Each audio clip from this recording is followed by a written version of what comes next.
우리 동교회는 다른 교회에서 행하지 않는 한 가지 일을 하고 있습니다. 그것은 금요일마다 우리가 성경 통독을 하는 일입니다. 1시간씩 하게 되어 있는데 우리 성도인들이 주인공이 되어져서 이제 2명씩 30분씩 이렇게 나와서 먼저 읽고 또 함께 합독하고 하는 그런 시간을 가집니다. 우리가 신약부터 시작을 해서 이제 신약이 다 마쳐지고 지난주에는 창세기를 이제 시작을 했습니다. 창세기를 시작하면서 이제 오늘 말씀이 저에게 은혜가 되어져서 이 말씀을 하게 되어지는 것입니다. 정말 우리가 성경을 읽고 그리고 묵상한다는 것은 얼마나 귀중하고 소중한지 모르겠습니다. 제가 목회자로서 솔직하게 말씀드리는 것은 제가 이 말씀을 준비하는 가운데서 또 이 전파하는 가운데서 하나님 중심으로 전해야 되는데 혹시 인간 정정일이가 전하는 말이 있지 않느냐 아주 조심스럽게 저는 생각을 합니다. 지금 제가 하는 말도 솔직히 좀 인간적인 것이 많이 있지 않습니까? 그런데 우리가 금요일날 성경을 읽고 통독할 때는 100% 이런 하나님의 말씀만 우리가 읽으니까 제 목회 중에서 가장 소중한 시간이다라는 생각이 들고 이것이 우리 동교회의 자리를 잘 잡아야 되겠다라는 그런 생각이 들었습니다. 그래서 그 성경을 읽고 성경을 읽은 것에 대한 설명도 하지 않습니다. 그냥 신앙 고백하고 시작을 하고 또 주기도문으로 마치니까 정말로 소중한 시간이다라는 그런 생각이 들고 시간이 거듭되므로 정말로 이 소중한 시간이 우리 동원교회뿐만 아니라 전국 모든 교회에서 행해지면 좋겠다라는 그런 생각을 하게 되었습니다.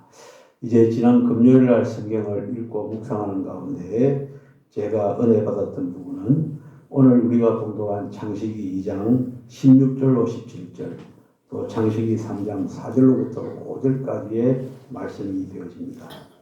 이 두 개의 말씀은요, 한 사건, 한 일을 두고 각각 다르게 말하고 있는 부분이 있기 때문에 여러분들에게 말씀을 드리는 것입니다. 선악을 알게 하는 나무의 실과를 두고 하나님께서는 무엇이라고 말씀했습니까? 먹지 말라. 네가 먹는 날에는 정령 죽으리라. 뭐라고요? 먹지 말라. 네가 먹는 날에는 정령 죽으리라. 이렇게 말씀을 했거든요. 그런데 뱀의 탈을 쓴 사탄은 무엇이라고 말하고 있습니까? 너희가 결코 죽지 아니하리라. 너희가 그것을 먹는 날에는 너희 눈이 밝아 하나님과 같이 되어 선악을 알 줄을 하나님이 아심이니라. 이렇게 말씀하고 있습니다. 한 사건을 두고 한 가지 일을 두고 완전히 다른 180도로 다른 이 말을 하고 있는 부분을 우리가 살펴볼 수가 있습니다.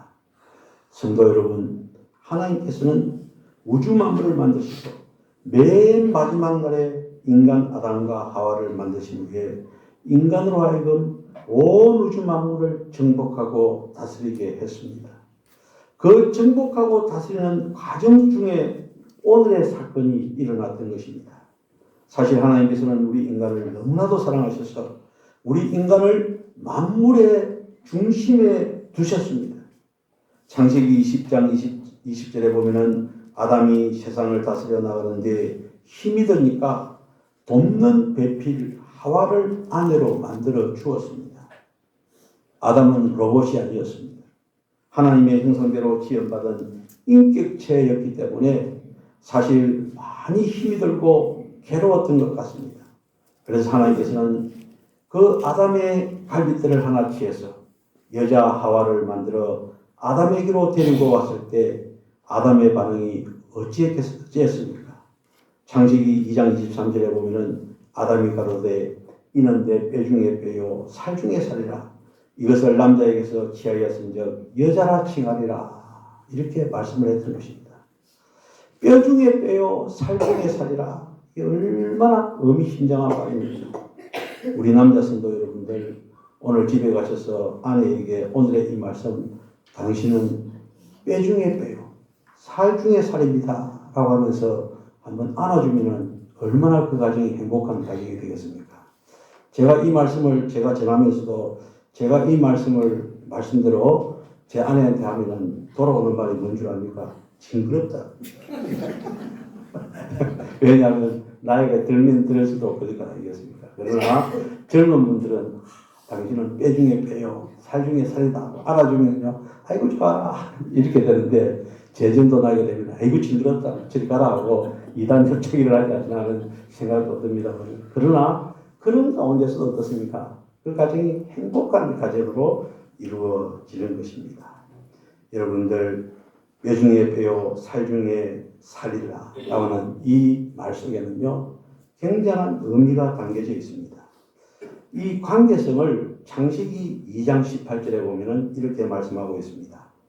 여호와 하나님이 가라사대 사람의 독처하는 것이 좋지 못하니 내가 너를 위하여 돕는 배필을 지으리라 하시니라. 이렇게 말씀하고 있습니다. 뭐 하는 것이 좋지 않다고요? 독처하는 것이 좋지 못하니 내가 너희를 위하여 돕는 배필. 어떤 배필이라고요? 돕는 배필이다 라고 이렇게 말씀을 하고 있습니다. 절대로 짓누르거나 독재를 가하거나 무언가를 바라는 그런 배필이 아니라는 것입니다. 돕는 배필이라는 것입니다. 돕는 배필은요 그에게 잃지 않은 조력자다라는 그런 뜻이 되어집니다. 이 말은 아내가 남편을 보완하고 또 그 부족을 채워서 온전하게 해준다는 것입니다. 그러나 바라는 배필은요 상대방은 어떻습니까? 100점짜리 신랑으로 100점짜리 아내로 생각하는 것입니다. 그런데 이 세상에서 100점짜리는 없습니다. 그래서 부부는 항상 50, 50이 돼요. 50, 50이 합쳐져서 무엇입니까? 100을 이루는 것입니다. 처음부터 100점을 원하는 것은 죄가 된다라는 생각도 듭니다. 상대방을 처음 만날 때 상대방으로부터 나의 부족한 점을 발견했을 때 스파크가 일어납니다. 그래서 연애할 때는 어떻습니까? 다 좋아 보입니다. 그러나 그것이 영원하지 않습니다. 일반적으로 이 만남의 남자와 여자의 만남의 주기를 3단계로 나눈다는 것입니다. 첫 번째는 애정기, 두 번째는 환멸기, 세 번째는 성숙기라는 것입니다. 애정기에는 어떻습니까? 모든 것이 좋아 보입니다. 한눈에 반합니다. 그래서 이런 상태를 뭐라 그러니까? 눈에 뭐가 있다고요? 콩깍지가 있다. 깨가 쏟아지는 것입니다. 저도 요즘 생각해 봅니다. 이런 상태가 아니면은 내가 제 아내의 남편으로 택감을 받았겠느냐? 절대 아니다는 생각이 많이 듭니다만은 아무래도 저 같은 사람도 제 아내가 콩깍지가 서있어 저를 남편으로 맞이한 것 아니겠습니까? 그게 뭐라고요? 애정기다. 이 말인 것입니다. 그러나 깨가 다 쏟아지면 뭐만 남습니까? 껍데기만 남습니다. 이때를 한멸기다라고 합니다. 연구가들이 연구한 결과에 의하면은 이 한멸기는 부부마다 다르지만은 5전에서 10년이 지나면은 진짜가 보인다는 것입니다. 그때는 정말로 좋은 장점까지도 단점으로 보인다는 것이죠. 그리고 내게 있는 장점으로 상대방의 단점을 공격하는 것입니다. 정죄하고 자기 위주로 고쳐보려고 잔소리를 해댑니다. 그런데 사람은 사람이 고치지 못하고 더욱이 잔소리해서는 절대로 안 변하는 것입니다. 이 시기를 두고 말할 때 고통의 시기다라고 말을 합니다.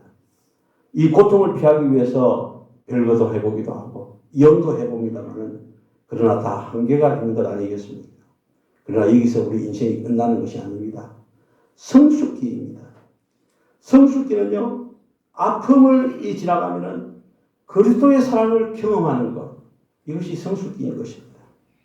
소경과 안전뱅이가 있습니다. 이들은 서로의 약점을 평소에 비난했습니다. 안전뱅이는 소경들어 몸은 멀쩡한데 보지 못한다고 비난을 합니다. 소경은 안전뱅이 주제에 그런다고 비난을 합니다.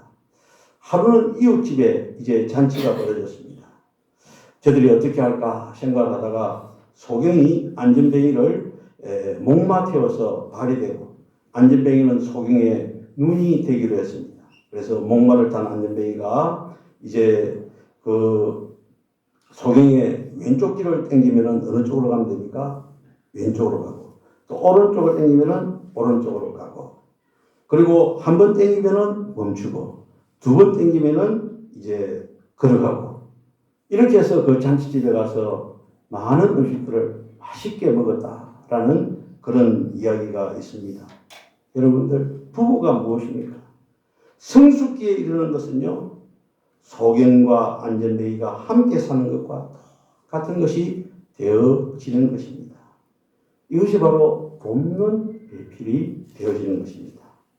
자, 이제 오늘 본문으로 다시 돌아가서 하나님께서는 이렇게 돕는 배필을 살아라고 온 우주를 다스리고 정복하라고 했는데 한 가지 큰 문제가 발생되어집니다. 사탄이 뱀의 탈을 쓰고 나타난 것입니다. 그리고는 하와에게 다가와서 눈젓이 묻습니다. 창세기 3장 1절에 보면은 하나님이 참으로 너희들어 동산 모든 나무의 실과를 먹지 말라고 하더냐 라고 이렇게 묻는 거예요. 그때 하와가 대답을 합니다. 창세기 3장 2절과 3절의 말씀입니다. 여자가 뱀에게 말하되 동산 나무의 실과를 우리가 먹을 수 있으나 동산 중앙에 있는 나무의 실과는 먹지도 말고 만지지도 말라 너희가 정녕 죽을까 하노라. 이 말을 누가 했다고요? 하와가 한 것입니다. 성도 여러분, 우리는 바로 이 부분에서 하나님의 말씀과 그것을 들은 인간의 말의 차이점을 우리가 발견할 수가 있습니다. 창세기 2장 16절과 17절을 다시 한 번 더 보면은 여호와 하나님이 그 사람에게 명하여 가라사대 동산 각종 나무의 실과는 네가 임의로 먹되 라고 했습니다. 임의로 먹되. 여기까지는 하나님의 말씀과 인간의 말이 똑같습니다. 다르지 않습니다. 그런데 다음 17절 말씀을 보시기 바랍니다. 선악을 알게 하는 나무의 실과는 먹지 말라. 네가 먹는 날에는 정녕 죽으리라. 하나님의 말씀인 것입니다. 바로 이 하나님의 말씀과 인간 하와의 말의 차이점이 무엇입니까? 하나님은요, 나무의 실과는 먹지 말라. 네가 먹는 날에는 정녕 죽으리라고 했는데 하와는 이 말에다가 말씀에다가 한 가지를 더 하는 것입니다. 하나님께서는 먹지만 말라고 하셨는데 하와는 거기에다가 한 가지를 더 합니다. 무엇입니까? 만지지도 말라. 하나님께서는 만지는 것까지는 괜찮다고 그랬습니다. 먹지만 말라고 그랬거든요. 그런데 이 하와는요, 만지지도 말고 먹지도 말라고 하더라 하고 이렇게 말씀을 붙이고 있는 것이 있습니다. 그리고 하나님은 뭐라고 말씀했습니까? 정녕 죽으리라 하고 했는데 이 하와는 뭐라 했습니까? 죽을까 하더라. 죽을까 하더라. 자, 어떻습니까? 최초에 하나님께서 하신 말씀과 그 말씀을 사탄에게 전달하는 과정에서 많은 차이가 있는 것을 발견할 수가 있습니다. 먹지 말라가 먹지도 만지지도 말라고 되어지고 정녕 죽으리라가 뭐라고요? 죽을까 하노라. 허물과 죄로 뭐라고요? 죽으니. 많은 동교회를 제외한 다른 교회에서 장로님들이 기도할 때 뭐로 바뀝니까? 죽을 뻔했던, 이것도 말씀이 바뀌어지는 그런 기회가 되어지는 것입니다. 여러분들, 그렇다면 이렇게 말씀이 변질되어졌는데 그 책임이 누구에게 있겠습니까? 많은 분들은 말하기를 하와에게 있다 라고 그렇게 말합니다. 왜냐하면 하와가 누구에게요? 사탄에게 직접 말했기 때문에 하와에게 이 말씀이 변질되어진 책임이 있다라고 말을 하거든요. 그러나 우리가 이 말씀을 자세히 살펴보고 연구해보면 그게 아닌데 라는 생각이 듭니다. 말씀이 변질되어진 것은요, 하와 이전에 아담에게도 있을 수 있다라는 것을 충분히 생각해 볼 수 있는 것입니다. 우리가 창세기 2장을 보면 하나님께서 선악과에 대한 말씀을 하셨을 때 하와는 존재했다 안 했다? 존재하지 않았습니다. 선악과에 대한 말씀은 창세기 2장 16절과 17절에 있고 하와가 만들어진 것은 창세기 2장 18절로부터 25절에 있더라. 이 말씀인 것입니다. 따라서 선악과에 대한 말씀은 하와가 하나님으로부터 직접 들은 것이 아니라 누구에게 들었다고요? 아담에게서 들었다라는 것입니다. 그리고 하와는 자기 남편 아담에게서부터 들은 말을 사탄에게 옮긴 것입니다. 여러분들, 그 결과 앞에서 지적한 대로 그 엄청난 차이가 벌어졌던 것입니다. 여기서 우리가 느낄 수 있던 것은 무엇입니까? 생각해 볼 수 있는 것은 하와가 잘못 들었든지 아니면 아담이 잘못 지냈든지 아무튼 그 사이에 어떤 문제점이 있다 이 말인 것입니다. 그래서 전달이라고 하는 것은 아주 중요한 것입니다. 사람을 10명을 세워놓고 옛날에 코미디언들이 이제 앞에 나와서 뭐 이런 하는 거 보면은 첫 번째 사람이 말을 하는데 10번째 사람 가면은 나중에는 전혀 다른 말이 되어서 변해지는 것이 있지 않습니까? 이런 상황을 생각해 볼 수가 있는 것입니다. 여러분들, 우리는요, 하나님의 말씀은 말씀 그대로 전달되어져야 된다. 할렐루야. 이것을 꼭 명심에 새겨야 될 것입니다. 그래서 마태복음 5장 18절에 보면은 이런 말씀이 있어요. 진실로 진실로 너희에게 천지가 없어지기 전에는 율법의 1.1핵이라도 반드시 없어지지 아니한다 라고 말씀하고 있습니다. 또 베드로후서 3장 16절에 보면 또 이 모든 편지에도 이런 일이 관하여 말하였을 때 그 중에 알기 어려운 것이 들어있으니 무식한 자들과 구세지 못한 자들이 다른 성경과 같이 그것을 어떻게 해요? 억지로 풀다가 스스로 멸망하느니라 이렇게 말씀하고 있습니다. 요한계시록 22장 18절에 보면 내가 이 책의 예언의 말씀을 듣는 각인에게 증거하노니 만일 누구든지 이것들 외에 더하면 하나님이 이 책에 기록한 재앙들을 그에게 더할 것이요 라고 말씀을 하고 있습니다. 이 세 부분의 성경을 우리가 읽었는데 인간의 타락은 어디에서부터 시작이 되었다고요? 하나님의 말씀을 잘못 파악하고 잘못 전달하는 데서 인간의 비극은, 타락의 비극은 시작이 되어졌다는 것이죠. 아담이 하와에게 자기가 하나님으로부터 들은 말씀을 그대로 전하지 못했다든지 아니면 하와가 들은 말을 잘못 알고 있었든지 양당 간에 분명히 틀린 것이 있다는 것을 우리가 발견할 수가 있는 것입니다. 여러분들, 하와가 사단에게 선악과에 대한 한 부분은 과장에서 또 한 부분은 어떻게 해요? 축소해서 말을 하고 있는 것입니다. 과장한 부분은 무엇입니까? 먹지도 말라고 하는 것을 먹지도 말고 만지지도 말라 이건 과장한 것입니다. 축소한 부분은 무엇입니까? 정령 죽으리라고 했는데 뭐라고요? 죽을까 하더라. 축소했다 이 말인 것입니다. 따라서 우리는요 하나님의 말씀을 과장해서도 축소해서도 안 되고 그냥 그대로 받아들일 수 있는 그런 우리의 삶이 되어져야 되는 것입니다. 여러분들 참으로 이 말씀에 대한 과장과 축소는 앞에서 말씀드린 말씀에 대한 기본 원리인 마태복음 5장 18절, 베드로후서 3장 16절, 요한계시록 22장 18절의 말씀에 위배되어지는 것입니다.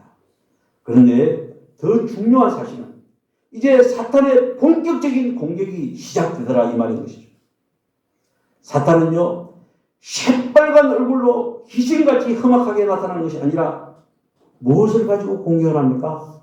말씀을 가지고 공격을 하더라 이 말인 것입니다. 그것도 어떻게 해요? 아주 자상하게 아주 부드럽게 공격을 하는 것입니다. 창세기 3장 1절에 사탄은 참으로 너희들어 동산 모든 나무의 실과를 먹지 말라 하더냐? 넌저시 물었습니다. 그런데 의외로 하와의 입에서 대박이 터지는, 이 대박이 터진다는 것은 사탄의 입장에서 대박이 터지는 답변이 들린 것입니다. 과장되어지고 축소되어진 변질된 하나님의 말씀이 누구에게 들려졌다고요? 사탄에게 들려진 것입니다. 창세기 3장 5절로 6절 다시 한번 더 보면은 너희가 결코 죽지 아니하리라. 너희가 그것을 먹는 날에는 너희 눈이 밝아 하나님과 같이 되어 선악을 알 줄을 하나님이 아심이라 이렇게 말씀하고 있습니다. 여러분들 어떻습니까? 처음에 시작은 조금 틀리는데 나중에 그걸 이용해서 사탄은 무엇이라고 하고 있습니까? 너는 결코 안 죽는다. 결코 죽는다. 죽을까 하노라가 어떻게 해요? 결코 죽지 아니한다. 이렇게 변해지는 것입니다. 너희가 그것을 먹는 날에는 너희 눈이 밝아 하나님과 같이 되어 선악을 알 줄을 하나님이 아시니라. 이렇게 변화되어진 것입니다. 여러분들 얼마나 이 과정이 엄청난 결과로 초래되어집니까? 여러분들 우리는 이 전달 과정 이거요 명심해야 됩니다. 그래서 하나님의 말씀을 순수한 마음으로 받아들이고 또 기도하는 가운데서 전도를 할 때, 또 자녀들을 양육할 때 이 말씀을 전달할 수 있는. 그래서 하나님의 말씀은요 정확하게 배워야 돼요. 하나님의 말씀이 과장되어지고 축소되어지고 그리고 왜곡되어진다는 것은 실패의 시작이다 라는 사실을 우리가 깨달아야 되는 것입니다. 여러분들 우리 예수님의 경우를 결론적으로 한번 보시기 바랍니다. 우리 예수님께서도 역시 공생애를 시작할 때 누구의 시험을 받습니까? 사탄의 시험을 받습니다. 몇 번 시험을 받습니까? 3번 시험을 받습니다. 첫 번째, 돌을 떡으로 바꾸라. 40일 동안 광야에서 금식하신 우리 예수님에게 뭐라고요? 사탄이 예수님께 와가지고 돌을 떡으로 만들어서 실컷 먹어라. 이런 말을 했습니다. 그때 예수님께서는 어떻게 하셨습니까? 하나님의 말씀을 가지고 그 시험을 이겨나갔습니다. 신명기 8장 3절의 말씀입니다. 기록되었을 때 사람이 떡으로만 살 것이 아니요 하나님의 입으로 나오는 모든 말씀으로 살 것이니라. 무엇이라고요? 성경 말씀. 신명기 8장 3절입니다. 두 번째 시험은 무엇입니까? 이것은 인격적인 시험인데 사탄이 우리 예수님에게 성전 꼭대기에서 뛰어내려라. 이 명예욕에 대한 시험입니다. 그때 예수님께서는 무엇이라고 말씀하느냐면 이사야서 44장 16절 말씀에 이렇게 말씀하고 있습니다. 또 기록되었을 때 주 너희 하나님을 시험치 말라 하였느니라. 이 말씀을 가지고 또 이겨내었습니다. 세 번째는 이제 예수님에게 사탄이 말하기를 내게 엎드려 경배하라. 이 온 천하 만물을 내가 너에게 다 주겠다라고 했습니다. 이는 권세욕에 대한 시험이었습니다. 그때 예수님께서는 신명기 6장 13절 말씀을 가지고 이제 이겨냅니다. 사탄아 물러가라 기록되었을 때 주 너희 하나님께 경배하고 다만 그를 섬기라 하더라. 이렇게 말씀을 하고 있습니다. 여러분들 이것이 바로 말씀을 대하는 가장 기본적인 자세를 우리 예수님께서 보여주신 것입니다. 그래서 말씀을 말씀대로 그대로 받아들이고 그대로 순종하며 나아가는 그런 삶을 사는 우리가 되어져야 되는 것입니다. 아멘. 우리 예수님께서는요 과장되어지고 축소되어지고 변질되어진 말씀이 아니라 정확무오한 하나님의 말씀을 가지고 사탄의 시험에서 승리하신 것입니다. 할렐루야. 아멘. 그 결과가 어떻습니까? 마태복음 4장 11절에 보면은 이에 마귀는 누구를 떠나고 예수를 떠나고 천사들이 나와서 뭐 하더라고요? 수종들더라. 말씀을 정확하게 그대로 적용하고 실천했을 때 일어나는 결과를 말씀하고 있습니다.